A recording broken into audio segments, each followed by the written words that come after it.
Mitchell Saw and Supply in Duvail, Highway 96 South. 36 years of professional service and superior work. Mitchell Saw and Supply, your certified steel dealer with a full line of steel parts and accessories. No job's too big or too small. They've got tools for everything. Mitchell Saw and Supply, open Monday through Friday 6 a.m. till 5:30, Saturday 7 till noon. Be sure to check out their line of guns and their complete gun shop, as well as all the ammunition you'll need for whatever you're hunting. Mitchell Saw and Supply, Duvail. JP White, SportsSpeak Sports. We talk sports and we talk a few other things, and I'm happy to have with me Emmett Duvail, the clockmaker, but really you're more than a clockmaker, you're a bicycle rider. Yeah, I'm a rider and a walker. Rider and walker. Tell me about it. What do you mean? Do you do that, both of those? Oh yeah, I walk and I ride bikes and for my health, and I enjoy it. I mean, I've been on 100-mile rides, I've done 60-mile rides, I've done 30-mile rides. Wait a minute now here. Do you do that with a group, or you just doing it by yourself? Most of the riding I do by myself, and that's usually, 20, 25 miles at a time. But the other rides, they're organized and they're in different cities. There's one in Lufkin that I ride. There's one in Jasper. It's called the Dam to Dam, and these are annual rides. And there's one in Beaumont, Texas. It's called the Spindletop Spin.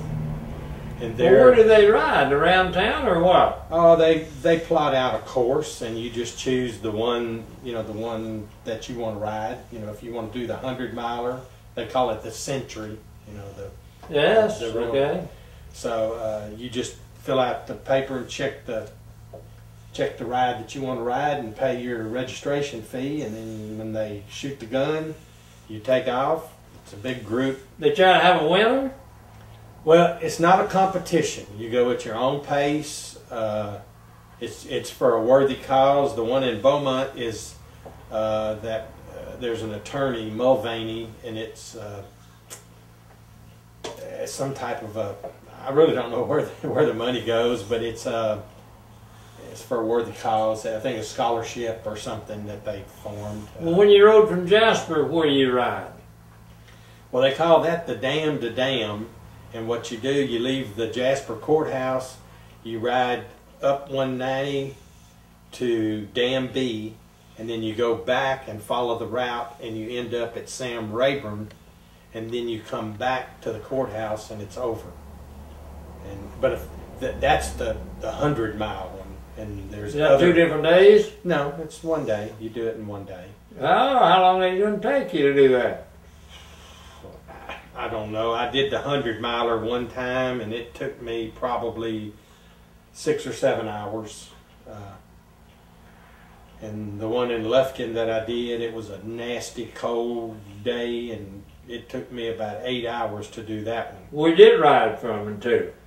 I don't know because I'm not that familiar with Lufkin, but you just follow the route. They give you a map, and then there's other people riding along there. You gotta watch where they're going. Yeah, you watch where they're going, and then they have rest stops about every 10 miles, and you just say, which way do I go? And they point you in the right direction. And there's arrows on the road, different colors that you watch for your particular route. And there's one, the Big Thicket Ride. That's an annual thing that starts out in Kuntz at the Big Thicket Museum area there. And there's like a 15-miler, 35-mile, 50-mile, and then the 100-mile. Like I say, you just choose the one you want to do. You can go on the internet and look up, I think it's called Bike Rides of Texas, and they hold them all over. I mean, you can travel all over and enter these things. I try to do the local ones. The one in Lufkin is about the furthest one. I have to go a day in advance and spend the night and get up the next Saturday morning and show up and start riding. Yeah. Okay, by the way, you mentioned Kuntz. I understand Judge Caraway and quite a few people that are interested in bicycle riding and working on a railroad to trails. Yeah. Rails to trails. What's the scoop on that? I don't know. I've been hearing talk for years and years, but as far as I know, nothing has materialized.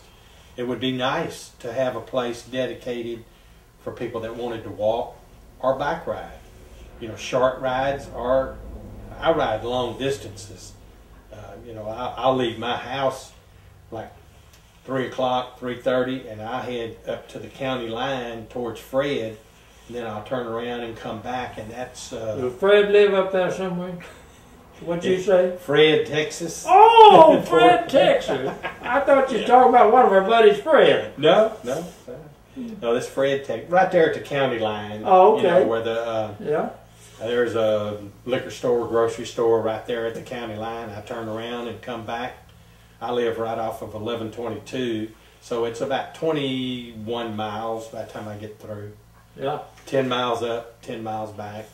Yeah. Well, my bike from here down to Village Creek and back. Well, I rode a couple from Evadale here, Evadale Airfield to here. That's how far is that? 8, 10 miles? Yeah, like probably so. So, of course, I have to admit, I had a little help.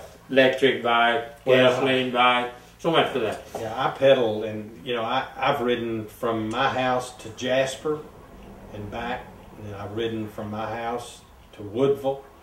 I've ridden from my house all the way to Sire Lake, from Sire Lake to Beaumont, back to Lumberton, and then back to Silsbee. And you know, I've done rides like that.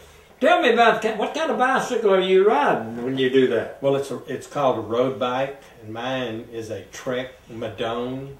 It has all the shifter, the gears, the different several gears, 10, 15 it's or probably 21 speed. Oh! And it's got the digital odometer that keeps up with your mileage, your RPM, your miles per hour, all that stuff. How's that bike compare in looks as to the cruiser, the kind I grew up on? No comparison. The tires are just the real small, narrow tires. Big as a broom handle? Yeah, about that size. Oh, and they're strictly for road. You don't want to get off on any soft gravel or dirt, sand, grass. What happens if you do that? You'll fall over. Oh! You'll just fall over. And then my shoes are clipped in. They're special shoes. And of course, you know. How does that work? I heard about those. Well, there's different styles, but mine has a little cleat in the bottom of it, and then the pedal matches, and you put your foot in there and click it in, and then you're locked in. So when you... Well, how do you get out of it? What if you fall over? It happens. You learn. But the best way is when you know you're going to stop, is to unhook both of them. You twist your feet out, your ankles. At the same time, both at the same time. And you put them down. So I have before unhooked my right one and fell over to the left because it was still locked in. Uh-oh. Uh-oh. you just hit the ground. To get all skinned up, and everybody laughs at you. But hey, I'm sure Lance Armstrong has done it. You know, so it's nothing to be ashamed of. But it's just something that you have to get your mind and your feet to working together, and but you get more power because you can pull on the upstroke as you're pushing down, so you can really get your speed and your momentum. Run faster and more. Yeah, on the old bikes that you're not clipped in. Yeah. If you lift your foot off that pedal, it's going to come off, and you'll probably come around and hit your ankle with the back of the pedal and cause an accident. So it's really safer to be locked in.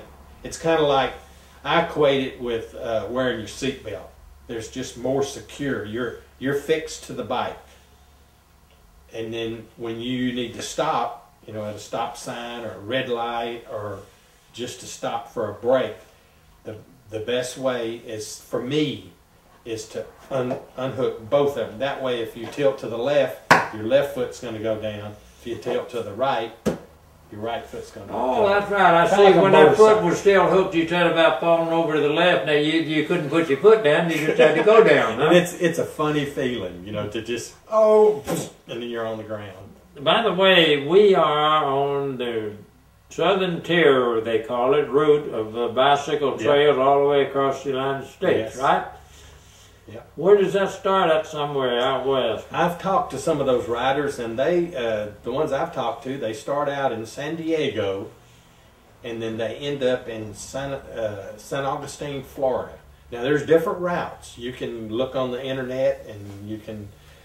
There's a group that you can join and pay your money, and they provide the food and the lodging and everything, the whole route. Yeah. But I've talked to some people, they just take out alone or just a few people.